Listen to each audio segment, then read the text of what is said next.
Cette émission vous est présentée par Saint-Raymond, la ville de l'automobile. 4 concessions à votre service, même le samedi.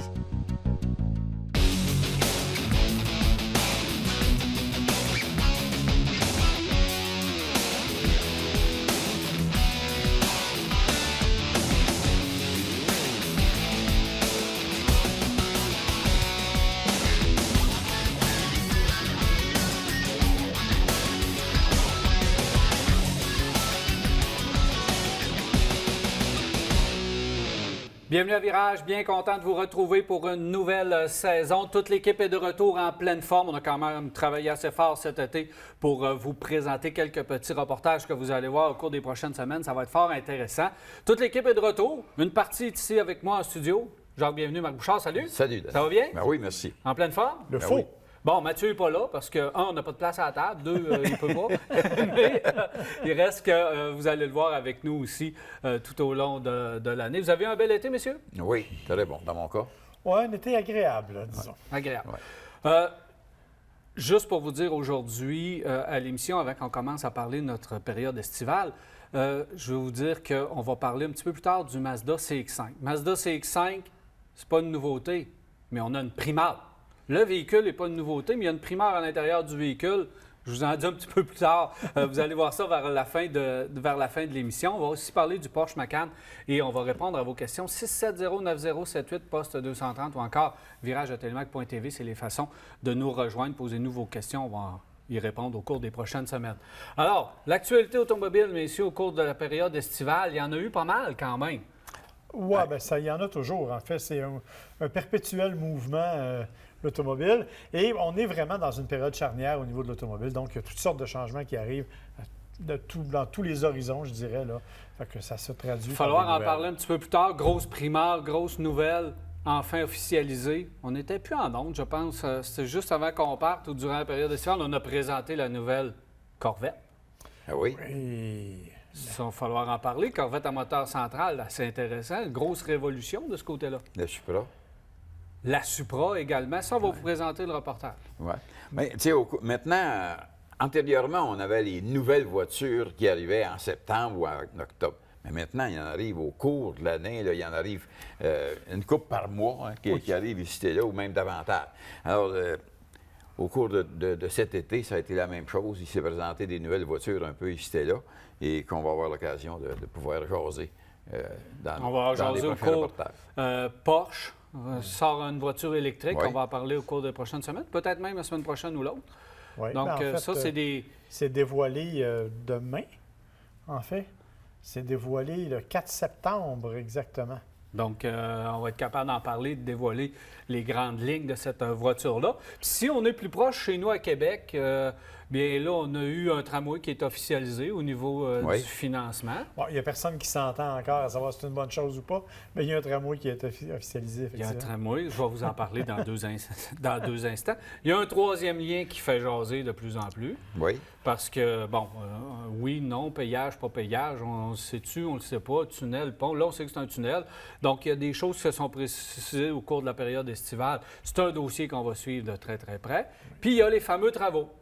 Oui. Hein? Ça a été le fun cet été, partout, se promener, Henri IV, la capitale. Ça l'est encore. Et ça l'est encore beaucoup. Je te signale que ne serait-ce qu'aujourd'hui même, j'ai moi-même été victime d'un long détour totalement imprévu pour m'emmener au studio. Ça va quand même, c'est pas une catastrophe épouvantable, là, je dois dire, la gestion des travaux, à part une fois sur le pont de l'île d'Orléans où vraiment ça a été catastrophique, mais dans le reste, c'est juste qu'on est tanné. Moi, là, le coin de Laurentien et Pierre-Bertrand, là, on venait juste de se débarrasser de ça. Ça fait quelques années, on avait passé, je pense, 5 ans dans les travaux, puis là, bang, Encore? on avait oublié de passer un tuyau. Voilà qu'on est pogné encore dans les travaux dans ce coin-là avec des embouteillages à pu finir. Il me semble que ça fait 20 ans qu'on est dans les travaux de ce côté-là. Ça, c'est comme de trop. Mais il faut donner quand même aux gens des ministères qu'on gère les travaux beaucoup mieux qu'avant. Il y a quelques années, je vais te parler de la région de Montréal parce qu'on en a beaucoup parlé aussi. Là, dans le coin du Pont-Champlain, du côté de Brossard, ça a pris à peu près 10 ans réussir à faire un accès qui avait un peu de bon sens. Puis moi qui travaillais dans ce coin-là à ce moment-là, on était toujours coincés.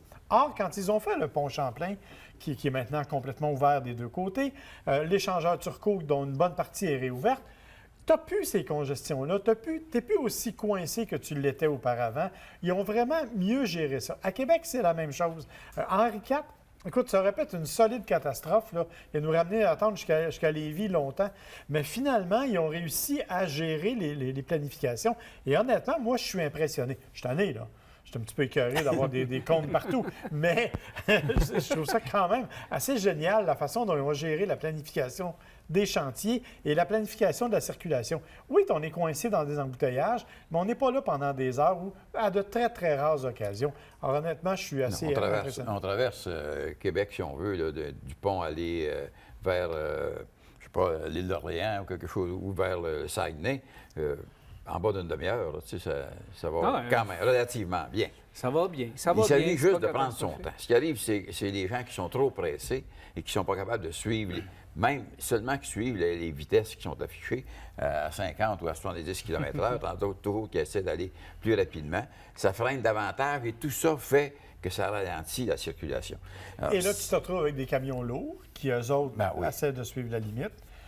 Et là, c'est compliqué. Et là, ils ne savent pas s'ils doivent rouler à droite ou à gauche parce que les voies sont rétrécies. Normalement, ils doivent rouler dans la voie de gauche, mais il y en a la moitié qui ne le font pas.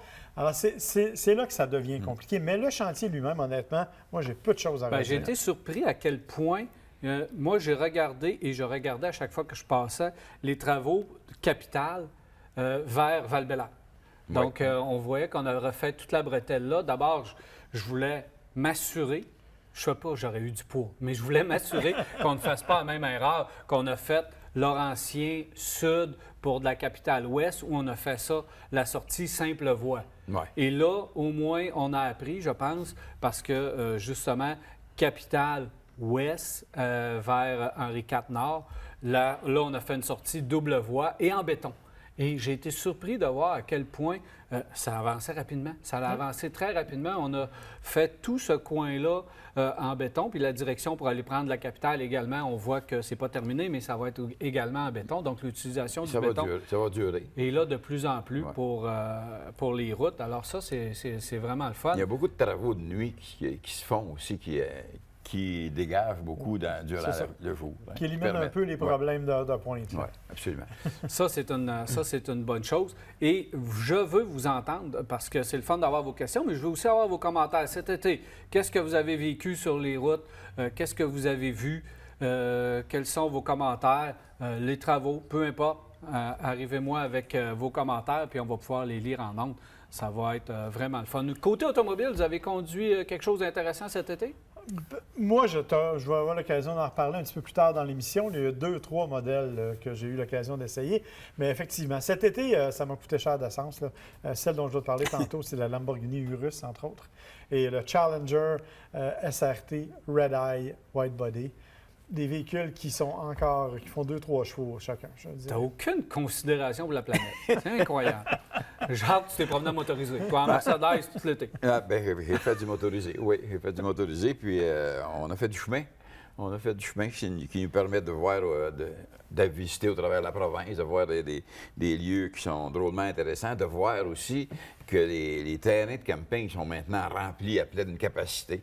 C'est de plus en plus difficile de trouver un espace pour se loger. Il faut prévoir plus longtemps d'avance dans quelle région qu'on va être pour être capable de réserver. Et si c'est une fin de semaine occupée, comme une fin de semaine, je ne sais pas, de la Saint-Jean-Baptiste ou des vacances à construction, oublie ça. Tu es obligé de te chercher des coins un peu ici et là. Et j'ai vu, moi, les terrains des Walmart, que ce soit à Matane ou dans d'autres régions, à Rimouski, remplis. Et ce qui arrive, c'est que tu as des gens qui ont des gros équipements. Alors, des gens qui arrivent avec des roulottes qui sont longues et qui s'installent n'importe où. Eux autres, là, ils prennent la place, il y a de l'espace ici. J'ai vu à Matane les camions qui viennent pour livrer du stock, justement, au Walmart, pas capable de se reculer, là. Pas capable de reculer pour vider son contenu. Moi, je me dis, un bon matin, là, si les gens ne font pas attention, ne sont pas plus prévoyants, on n'aura plus de place de même pour pouvoir stationner. Et juste un petit commentaire, Jacques, concernant les VR, les roulottes et roulottes à sellette et tout ça. J'ai fait le parc des Laurentides régulièrement cet été.